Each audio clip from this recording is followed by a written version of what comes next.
Hey there, welcome back to Special Educators Resource Room. I'm Jennifer from Positively Learning, and today we're diving into a topic that's probably affecting you way more than you realize: decision fatigue. You know that feeling when you're standing in front of the fridge at 8 p.m., exhausted, and you're just staring, hoping a meal will magically appear.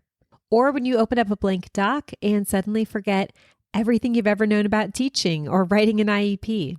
That's decision fatigue in action. And as teachers, you are dealing with this on a massive level because you're making hundreds of decisions every single day. In today's episode, we're going to be talking about what decision fatigue actually is and why it's happening to you, how it affects not only your teaching, but also your personal life, and even your students can have decision fatigue. And then how to cut through the noise and make decisions feel easier so you're not spending hours second guessing. I'll also be sharing a personal story, and spoiler alert, it was a disaster. All right, let's dive in.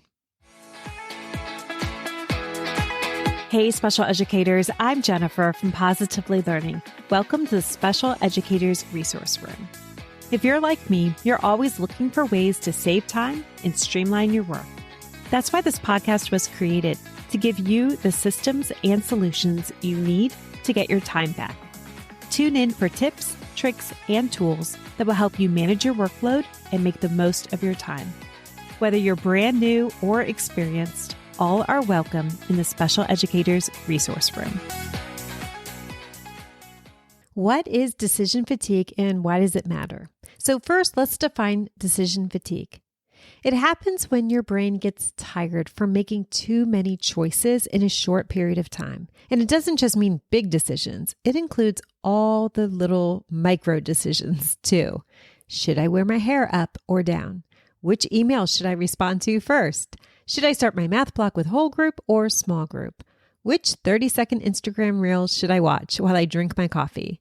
And then suddenly it's an hour later.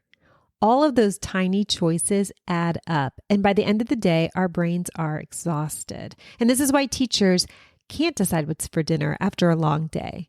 Maybe you avoid lesson planning or writing an IEP because it just feels overwhelming. Or you're scrolling for hours trying to find the perfect resource, and instead of just picking one and rolling with it. Now let's talk about my personal experience with decision fatigue, because I learned this the hard way. Years ago, I found out very last minute that I had to take another praxis exam, and I was not prepared. My backstory is I'm dual certified, and I've taken and passed 5 different praxis exams. That's just how many I had to take. And now I was applying to be a model teacher with the district. But the district said, you can't apply because we can't confirm one of your praxis results. And I said, no problem. I've got the record right here. I keep the paperwork. I actually contacted Praxis and got everything straightened out. My district still said, no, it's too long ago. So that doesn't count or something like that. If you know which district I worked for, this will make perfect sense. Anyway, I decided I'm not going to be stopped. I've been working on this model portfolio for months and I'm going to apply. So I went and took the praxis. I looked up the schedule. It was like 5 days away and I was panicked, but what else am I going to do? So I ran to the library and I checked out every single study guide they had. I had stacks of them.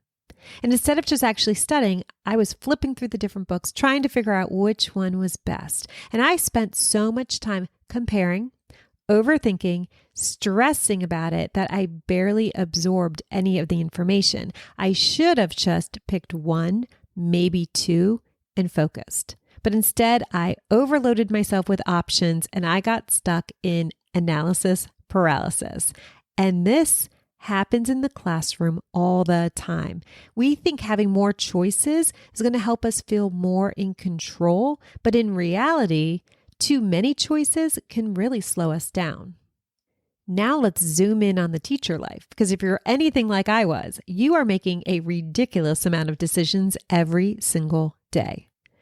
What lesson am I teaching? Which task am I pulling for independent work? What color bins should I use for these centers? Which data sheet should I use to track student progress? Should I watch a YouTube video, read a blog, scroll Instagram for inspiration?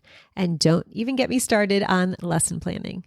How many times have you sat down to write a lesson plan and instead spent 45 minutes scrolling TPT or just staring at the screen, feeling overwhelmed by all the choices? That's decision fatigue. And this is why I'm always saying, if you confuse, you lose. Because when you give yourself too many options, you end up making no decision at all. And it's not just us. Students can feel this too.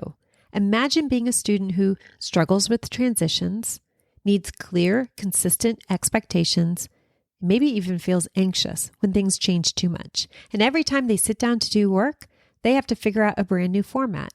Where are the directions? Why does this look different from yesterday's? Am I supposed to be circling, highlighting, drawing a line?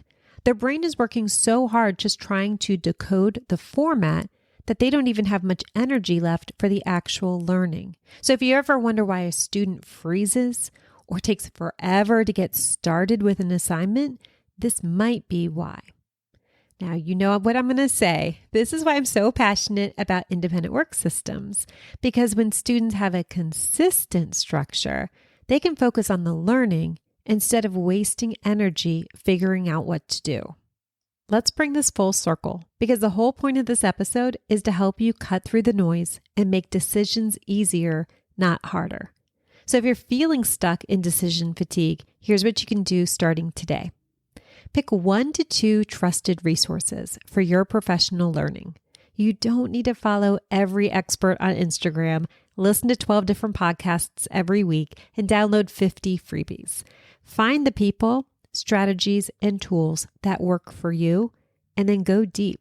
I'm not suggesting unfollowing anybody, especially if it brings you joy, but if you are feeling overwhelmed and feel like I'm never doing enough, it might be something you want to monitor. And give yourself permission to simplify. There's always going to be another resource, another idea, another strategy, but sometimes less is more. The best teachers aren't the ones who collect all the things. They're the ones who pick what works and uses it consistently. If you're feeling overwhelmed by all the choices out there, trust me, I've been there. And now with AI, the choices are endless.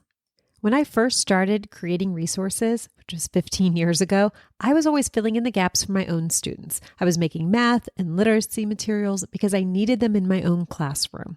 Then as I moved into coaching, I saw how much decision fatigue was crushing teachers. Then I became obsessed with streamlining systems to help teachers stop reinventing the wheel and actually have time to teach. And then I landed on independent work systems. Why? Because decision fatigue isn't just a teacher problem, it's a student problem too. Think about this. When students see too many different task formats, they waste energy just trying to figure out what to do. And when activities aren't visually consistent, it creates unnecessary confusion before they even get started. And then when resources don't align with the skill level, it can be frustrating or students can disengage. That's why I built the TaskBox Dollar Club, not to give teachers a giant library of random downloads, but to provide a one-stop, decision fatigue-free system. You don't have to hunt down matching sets from different sources. It's all there in one place. And you don't have to second guess whether the tasks are developmentally appropriate. They follow a consistent structure, so you know they're going to work. And you don't have to stress about prepping everything at once. You just grab what you need when you need it. Because it's not about having more, it's about having the right things in the right place so that you can teach with confidence. Decision fatigue is solved. Here's my challenge for you. Take one thing that you've been overthinking and simplify it today. Whether it's choosing a resource, planning your independent work tasks, or just deciding what's for dinner. Make a quick choice and move forward. And if you do want a done-for-you system that eliminates decision fatigue, you know where to find it, the TaskBox Dollar Club. Until next time, keep teaching, keep tasking, and keep making things simpler for yourself and for your students. I'll catch you next time in the Special Educators Resource Room. Thanks so much for tuning in, and I'm dying to ask, what'd you think? Be sure to hit the follow or subscribe buttons so that you never miss an episode. You can find the show notes and links for everything mentioned in this episode at positivelylearningblog.com. See you next week for more special education solutions.